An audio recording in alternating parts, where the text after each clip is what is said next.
Who would have thought that Cat Williams, when he was talking about, we're gonna get all these realizations and people are gonna come out of the woodworks with their shadowy selves and all the darkness will come to light. I didn't think he was talking about skateboarding.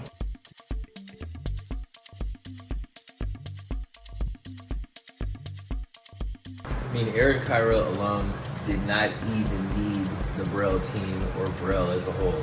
His app, which got 1.8 million or maybe 2 million subscribers, which is a paid app, sustained him in his whole career for a minute. He really doesn't even need to involve anybody else, so he's totally self-sufficient. I think that's what he wanted in the end.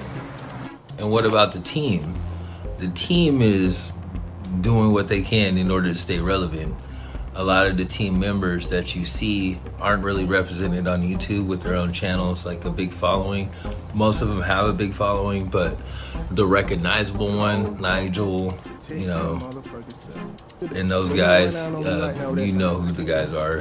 Johnny Geiger, he quit, etc., but they're trying to make like a comeback, but it's a slow climb to where Braille was, I believe, or forecast in a couple months. We'll probably get up there, but it's a slow, steady grind. And all those guys as a collective, if they're all going to be on payroll with each other, then they're going to have to make some serious coin in order to keep that alive. So where did the violation come from when Braille Skateboarding released a video, or Aaron Cairo released a video talking about, I messed up? I think as a businessman, how would you mess that up unless you did it on purpose? The way you had it set up was for the skaters to only get money and healthcare and all those benefits if they're inside the warehouse and skateboarding. So if that main factor was the only thing tying the skateboarders to make the compensation in order to pay their bills and stuff like that, how do you accidentally destroy that stuff? I really don't get that. Which brings you to the fact that it's a thing of the internet and YouTube as well. Some creators get burnt out of doing the same thing, or either they don't like the team that they're with after a long time.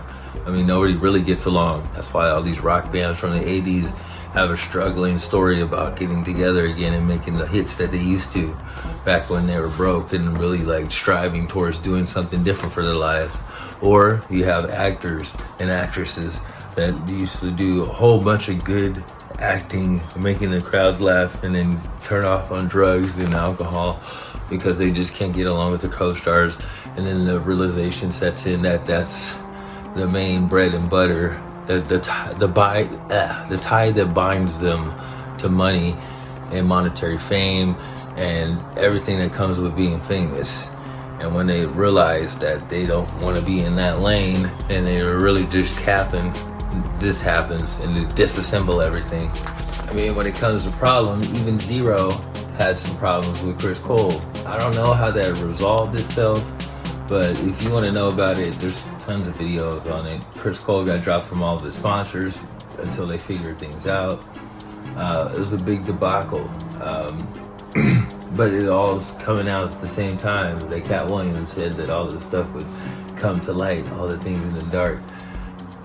And basically that we're kind of idolizing these people in these positions to be on camera and, you know, showing us their skills, but on the backhand side, they're doing some weird conjuring of some dumbness. I don't know. I'm honestly glad that years later we see the real side of Braille, because we're kind of blind. Get it? Braille, blind.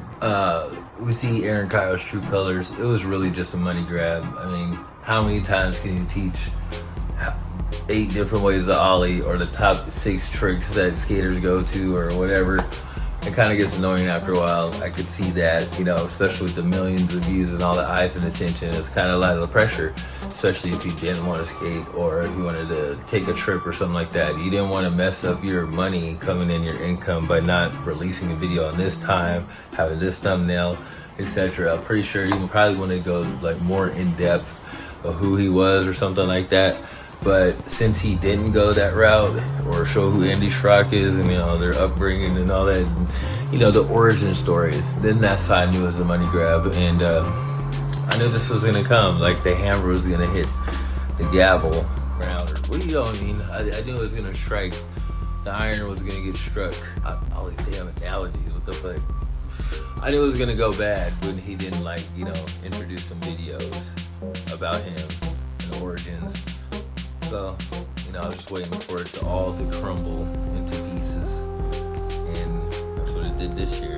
So my question is now, will there be a genuine skateboarding lane that's taking over Braille's spot?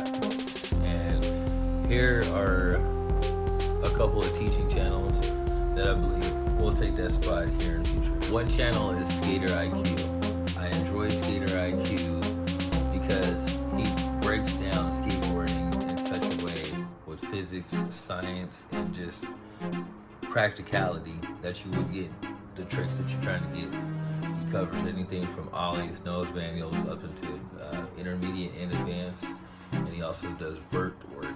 And just the way he explains how to turn on a skateboard, your balance point on the skateboard, the key principles before even popping a trick, and then going into depth with it, but not super in depth where he's gonna lose you.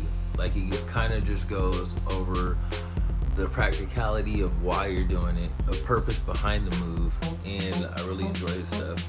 I've been practicing some of his teachings, and it's actually of my skateboarding when I'm actually like listening to another teacher's doing it, and it gets me hyped and juiced to see like the skateboard in a new light instead of like the same old ways and pressure points that I grew up to know.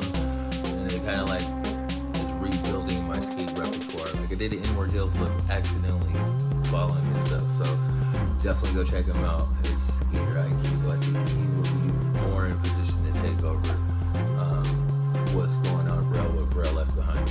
Another channel that I believe will be taking over is Why the Trick. Why the Trick goes into the actual science of why the board tilts that way, why we need that kind of wall to kick flip and everything.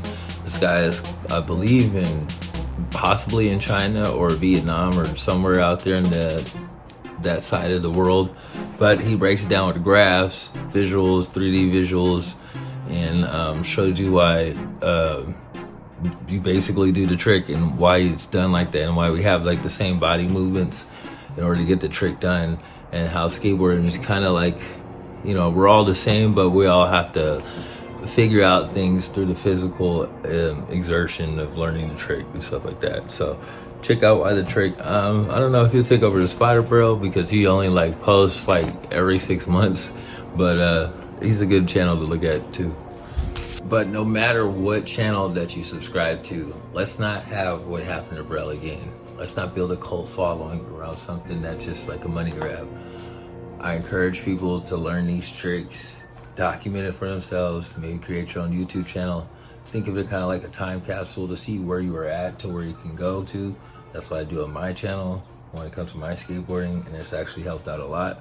And also the different events, the different scenes, the different places I've been into, that kind of builds the whole memory thing later on in life when you can't like remember, oh, I went over there or went over there, because, you know, it happens with age.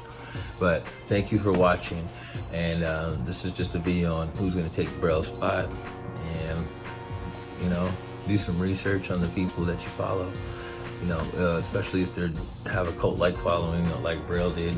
And that whole app thing, that was crazy. When they made a paid-for app, I knew that's when it was going bad. But again, have a great day. Get out there and skate and learn something new. And remember, keep pushing.